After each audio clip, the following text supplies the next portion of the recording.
Have back-to-back major storm systems moving across the country, bringing heavy snow, heavy rain, and significant severe weather, followed by the coldest air mass of the season. And we'll be breaking that down for you on today's weather forecast. If you are new to the channel and like detailed weather breakdowns across North America, be sure to hit the subscribe button down below so you stay up to date on the weather forecast, and also make sure to press the like button down below. It helps out more than you know.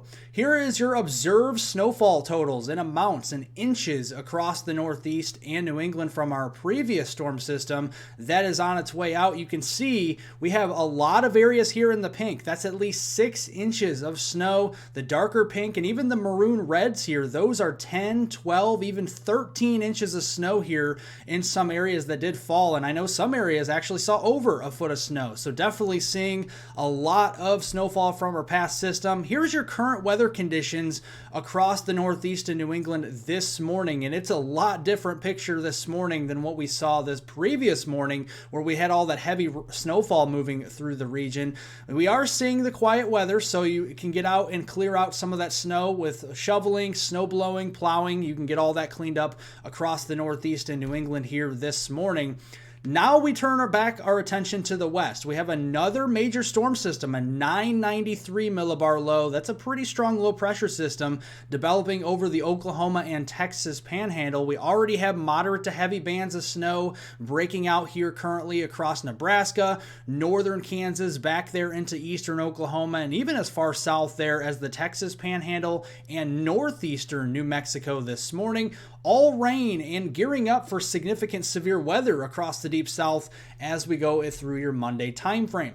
Here's the storm system. We got a 994, 995 type low pressure system down here into western Oklahoma today, and that's going to move northeastbound and intensify. Notice the low pressure up near the southern Great Lakes on your Tuesday down to a 981 millibar low, and on the northwest side of that, we're going to have strong winds and we're going to have heavy bursts of snow. To the south of there, we're gearing up for some very significant severe weather and some heavy rainfall with this system across the southeast. First, breaking down the system and what you could see precipitation-wise. Very heavy snow is breaking out back across the Central Plains today from portions there of South Dakota, southwestern Minnesota, all the way down into Nebraska, northern Kansas, northwest Missouri, and then back there into the Front Range. As we go into tonight, that snow shield will begin to move more north and east across Iowa, northern Missouri, getting into southern Minnesota, southern Wisconsin, and north central Illinois. As we go into tonight, notice severe weather, though, breaking out on the southern side down here across Dixie Alley as we go into tonight. As we go into your Tuesday, the heavy snow will be wrapping itself around that low pressure system across the western Great Lakes and the Midwest.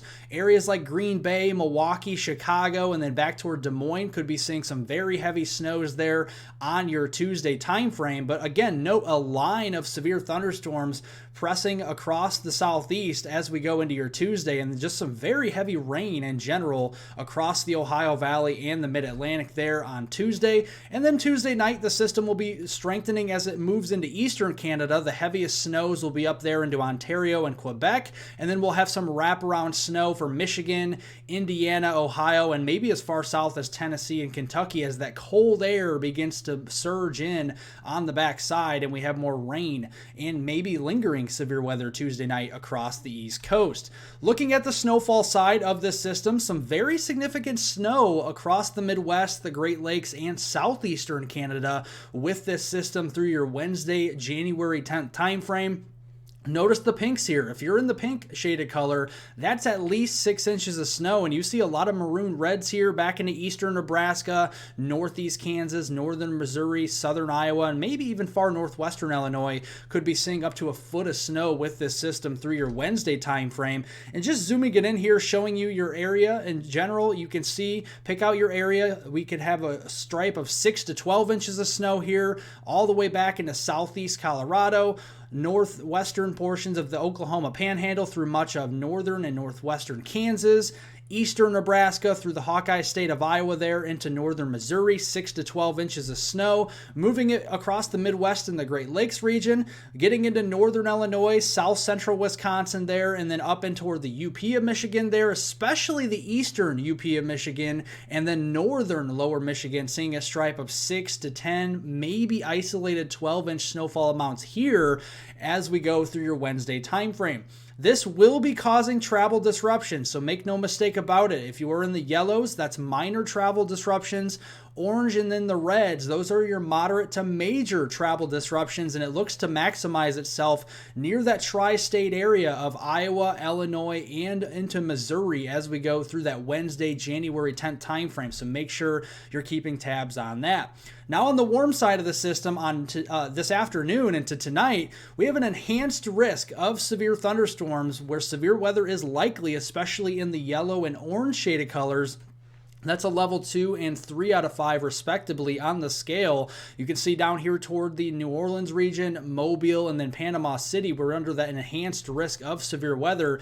And the tornado outlook today is a 10% hatched risk. Wherever you see these hatched areas near New Orleans, Mobile, Panama City area, that is the potential for a significant tornado or two, those EF2 or stronger type of tornadoes down there. And even the tornado risk extends back west into Lake Charles, Houston Metroplex as we go through the Monday timeframe today. And we could be seeing some hurricane force wind gusts near the Gulf Coast in those very areas. So definitely seeing a lot of dangerous weather here. So let's break it down. As we go through today, we got some widely scattered thunderstorms moving across the southern plains and entering in to the deep south here into portions of Arkansas, East Texas, into western Louisiana today.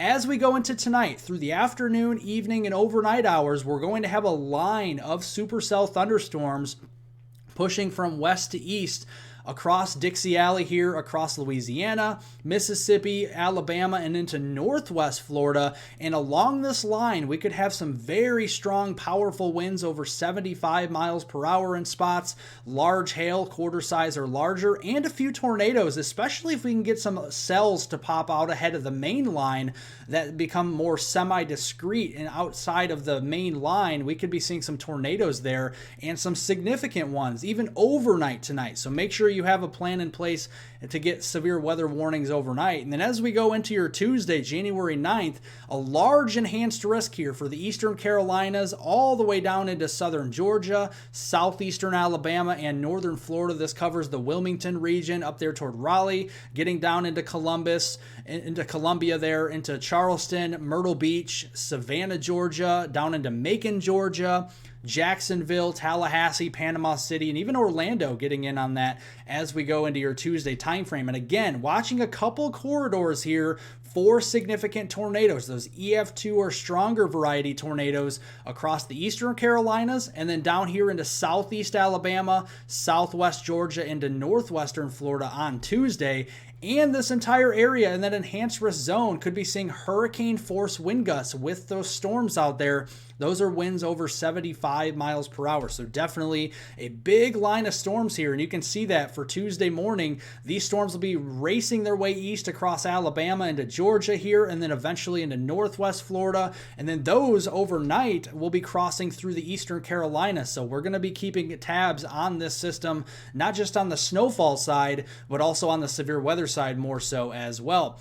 Here is the rainfall accumulation in inches through the middle of the week. This takes you through Wednesday, January 10th. Very nice rainfall totals, beneficial rains for the eastern 2/3 of the country. We have had a lot of significant drought, severe, extreme, and exceptional drought across this part of the country. So it is good news to see the rain, but we don't need it all at once. And you can see it from portions of the I-95 corridor across the Northeast, all the way down through Virginia, the Western Carolinas, much of Georgia, Northwest Florida, Alabama, Southern Mississippi, and down toward the New Orleans region into southern portions of Louisiana, seeing a widespread stripe there of about 2 to 4 inches or more of rain. And that's the concern. A lot of this rain will be coming down in a short amount of time. So not only do we have the severe weather risk in some areas, we also have a slight to moderate risk of flash flooding today into your Tuesday, especially centered on the New Orleans region up into areas into southern Mississippi as we go over the next 24 hours. Then a slight to moderate risk of flash flooding for the East Coast, especially centered into southern New York State, northern New Jersey, and eastern Pennsylvania Tuesday into Wednesday, especially right over that snowpack. Remember, we had that snowstorm across that region. This is heavy rain dropping on top of that snowpack, so that will cause some flooding in itself. Then as we go beyond that into your Wednesday, Thursday time frame, the weather doesn't slow down. We still have clipper systems moving down from Canada into the upper Great Lakes region, providing us with maybe an inch or two of snow here. Very heavy snows out across the Pacific Northwest and into the Rockies here Wednesday night, and into Thursday. And when this is combined, just Wednesday, Thursday, the 10th and 11th of January, yeah, we got a couple inches of snow potentially additionally on top of these areas, seeing the big snow across the Midwest, another inch or two here for Iowa, southern portions of Wisconsin, northern Illinois into Michigan, and then back into Minnesota. But very heavy snows out west and more energy coming in as across the Pacific Northwest and especially the Sierras out here, getting another foot and a half of snow during that 2-day period. Looking at late this week, this is Thursday the 11th into Friday the 12th of January. Look at the thermal gradient starting to set up across the eastern United States between the very cold, true Arctic air that we'll talk about in a moment that'll be diving south and east from Canada, but also the mild Pacific and Gulf of Mexico air moving into the southeast. And where those collide, we're going to have a stronger low pressure system developing on Thursday down across the southern plains, and that will move north and east, not too dissimilar from the storm that's moving through as we go into the next 24 to 48 hours across the Midwest and the Great Lakes. Going to take maybe a slightly further east track with some of that colder air coming in quicker, pushing that system further east, but you can see that low pressure setting up into the western and central Ohio Valley on Friday, which means on the northwest side again, we're going to keep an eye on some very heavy snow across Michigan, northern Indiana, getting into southern Wisconsin, north central Illinois, getting into eastern Iowa again, and then northeastern Missouri, and then that will travel up into southeastern Canada, southern Ontario, and southern Quebec. And I wouldn't even be surprised to see some snow in interior New England, upstate New York, northern Vermont, New Hampshire, and western Maine with this either as we go through the weekend time frame. Overall, though, here is your snow depth in inches, taking you through the middle of January through Monday, January 15th. Notice with those next two snow systems, it's going to drop that snow line further south. It'll be entering into northern Oklahoma, northern Arkansas, and much of the Ohio Valley during that time. And that's going to have legs with it because with that snowpack, the cold air is going to enhance and maximize by the middle of the month. Here's Saturday, January 13th. Look at all that Arctic air up there into western Canada, and that's going to be dropping southeast bound first into the northern Rockies and northern high plains, places like Montana, Wyoming, into the Dakotas, and perhaps western Nebraska. But then watch this, flood into the southern plains by Sunday the 14th and entering into Oklahoma, the Texas Panhandle, and then finally by Monday, a week from today on the 15th, that will be pushing all the way south to the Rio Grande Valley and the Gulf Coast, and that will mean we have some very cold temperatures moving south. And here's the potential wind chills. So yeah, the temperatures are cold, but this is going to be the real feel to the body as you walk outdoors. And look at that. On Saturday morning, we could be seeing 60 below zero Fahrenheit wind chills across southern Alberta, southern Saskatchewan, and much of Montana there. So definitely bundle up if you are headed outdoors in those areas. And then as we go into Sunday, that gets even worse across the Dakotas,